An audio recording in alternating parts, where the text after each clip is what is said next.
An 18-year-old girl mysteriously disappeared, and no one knew she was illegally imprisoned in the basement of her own home. She suffered from the demon's invasion, humiliation, and abuse. During a full 24 years, she gave birth to 7 children. This demon was a good man known as a model husband in the outside world and was also the girl's biological father. After the daughter disappeared, he told others, she ran away from home.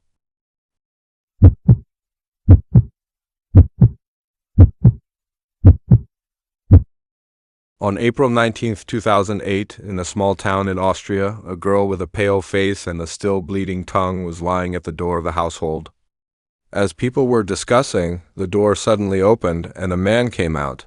After reading a letter placed next to the girl, he dialed the emergency number.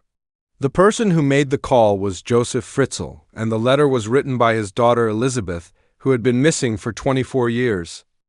The letter said that the girl lying at the door was her daughter, also Fritz's granddaughter, Kirsten. She suffered from severe headaches and convulsions after taking aspirin. She was unable to care for her child and hoped that her family would do their best to treat her daughter. Therefore, Fritz took Kirsten to the hospital, but he left shortly after, and Kirsten fell into a coma due to the deterioration of her condition.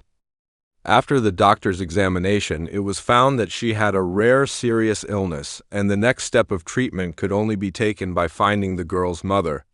A few days later, Fritz actually found Elizabeth, who had been missing for 24 years. After Elizabeth arrived at the hospital, the doctor found during the conversation with her that Elizabeth's eyes were evasive, and she was listless.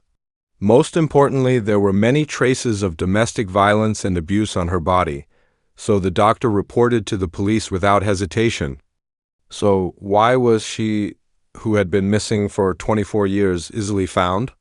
Why did she have many traces of domestic violence and abuse on her body? What secrets were hidden behind Elizabeth?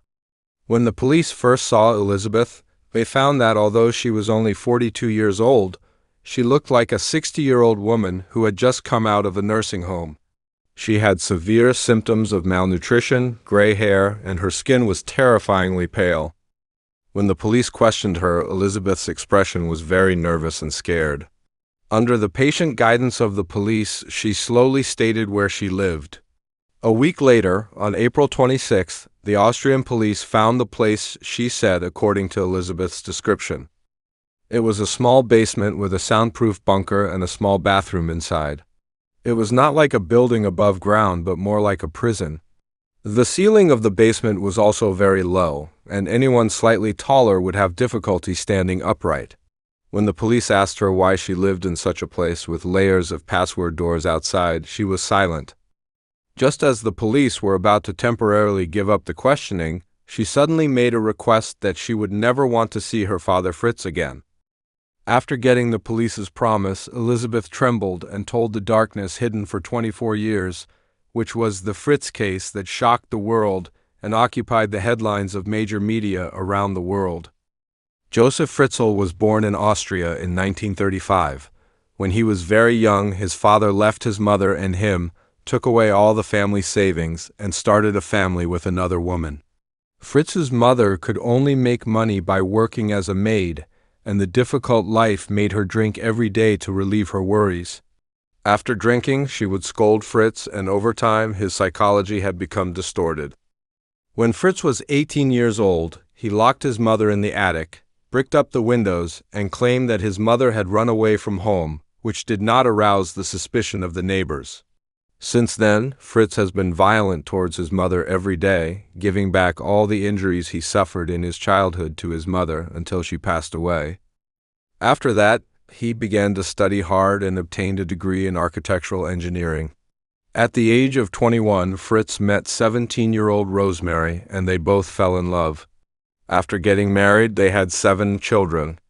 Because of Fritz's childhood experience, he had a very strong desire for control, and the 7 children grew up under Fritz's control. As long as the children showed the slightest resistance, Fritz would beat them. The children were very afraid of Fritz and behaved very obediently in front of him. When Elizabeth was 11 years old, Fritz began to indecently assault her. At that time, Elizabeth was still confused and didn't understand what her father was doing. It was not until Elizabeth entered puberty that she understood what she had experienced at that time, so she became very rebellious, learned to smoke and drink, and did not obey her parents' discipline. She often stayed out late at night and had run away from home many times. Elizabeth's behavior angered Fritz, who thought this child wanted to break away from his control. So he monitored his daughter's every move every day, except for when she was at school.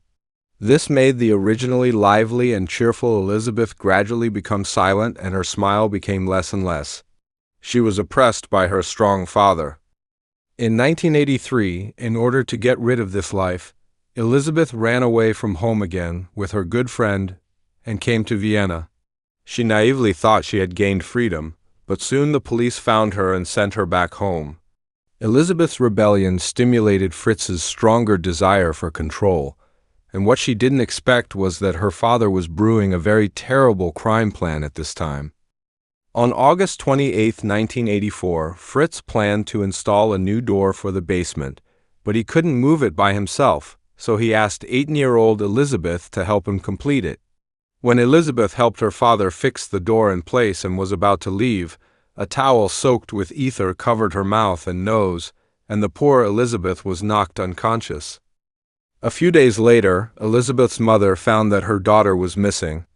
Although this was already her third time running away from home, she was still very anxious and hurriedly submitted a missing person report to the police, trying to find her daughter. The local police in Austria just came to the house for a cursory visit and left soon. A month later, a letter from Elizabeth came from a small town not far from Amstetten. The letter said that she was tired of family life, so she chose to run away from home and asked her parents and the police not to look for her. When the police came to Elizabeth's home for investigation again, Fritz told the police in the room that no one knew where she had gone, but she had mentioned before she disappeared that she wanted to join a cult. The police could never have imagined that Fritz not only knew the exact location of Elizabeth, but also that the distance between Elizabeth and the police standing now was only about 6 meters, and she was locked in a small basement without glass, about 1.6 meters high. At this time, Elizabeth, who was only 18 years old, was in her prime.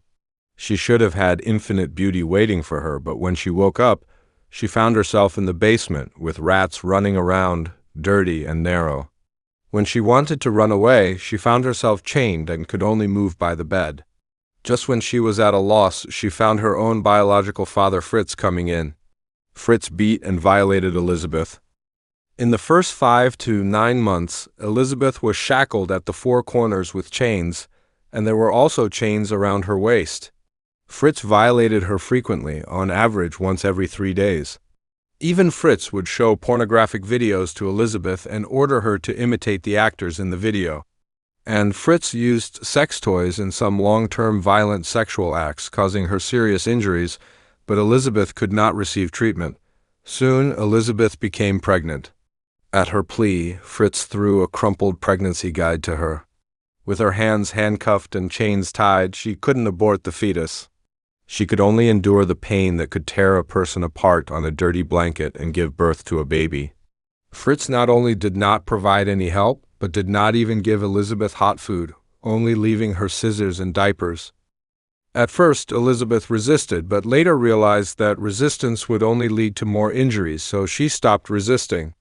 When the children were born, Fritz turned off the lights and violated her, and the children were just a few feet away. The poor children had to sit and listen to the terrible groans when Fritz vented. Every time this happened, Elizabeth tried her best not to make a sound because she was worried that he would beat her or the children. In such imprisonment, Fritz violated Elizabeth thousands of times, forcing her to give birth to 7 children. The 5th child was born with breathing difficulties. Because Fritz was worried about being discovered and did not want to call a doctor, Elizabeth could only watch helplessly as the child died of illness. Subsequently, Fritz threw the sick child into the home stove, and the ashes were scattered in his own garden. 3 more children were taken away by Fritz, who forced Elizabeth to write letters claiming she was unable to raise them, falsely stating that the sect she was in did not allow her to raise them. As a result, he adopted the 3 children under the guise of legitimacy. The remaining 3 children, however, stayed with Elizabeth. With the birth of the children, Fritz expanded the basement, adding 2 more rooms. The area increased from the original 18 square meters to 40 square meters, a total increase of 22 square meters. He also installed a new ventilation system and shower device and brought in a refrigerator and oven. However, Fritz often cut off the power supply to the basement, sometimes for as long as 10 days without electricity, causing her and the children to eat cold food and wash with cold water. Fritz would also visit them irregularly, so Elizabeth had to ration the food carefully, otherwise they would face the situation of starving. In this way, imperceptibly, Elizabeth was imprisoned in the basement for 24 years, from an 18-year-old girl to a 42-year-old middle-aged woman. She no longer resisted and became numb, completely succumbing to fate. However, due to the extremely poor environment of the basement with dirty air, no sunlight, and long-term malnutrition, Elizabeth and the children's health was getting worse and worse. Until one day in 2008, when 19-year-old Kirsten suddenly fell ill and fainted, suffering from multiple organ failure. At Elizabeth's plea, Fritz finally had a trace of conscience and agreed to take their daughter to the hospital for treatment. He lied to the doctor that this was the granddaughter abandoned by Elizabeth at the door of the house, and his ignorance of the child's condition made the doctor suspicious. So the doctor asked to see the child's mother and sought help from the police. The case that had been closed for 24 years was reinvestigated, and this time Fritz's crimes were finally discovered. Unfortunate people spend their lives healing their childhood, while fortunate people are healed by their childhood. Fritz's unfortunate childhood made him psychologically distorted, and he passed on his misfortune to his daughter in a cruel way, causing her to suffer from both mental and physical torture. On March 19, 2009, the St. Paul-Umlauten Regional Court in Austria made a judgment on the Josef Fritzl case, declaring Fritz guilty of murder and sentencing him to life imprisonment. Subsequently, Fritz changed his name to Josef Merif in prison. His living conditions in prison are relatively good, with facilities such as television, music rooms, and computers, 1 hour of outdoor activity every day, and even the ability to grow flowers and keep pets. However, he has been diagnosed with dementia. It is reported that he has no remorse for his crimes and even believes that this is the failure of justice. After being rescued, Elizabeth obtained a new identity and lived with her 6 children in a secret village in Austria. Her residence is monitored and protected by the government 24 hours a day, and there are security patrols. Elizabeth and the children receive psychological treatment every week to alleviate the trauma suffered in the basement. Not long after being rescued, Elizabeth developed obsessive-compulsive disorder and takes up to 10 baths a day. It was reported that Elizabeth fell in love with Thomas Wagner, the bodyguard assigned to her by the government, only a year after escaping from captivity, and the two have been living together. Although many years have passed, this case, which is the most shocking in the history of Austria, is still being spread among people. If you go to the small town of Amstetten now, you may see a painting on display in a window on the street. The author of it is Elizabeth's children, with the words, "I like the bright sun, fresh air, and beautiful nature," written in German.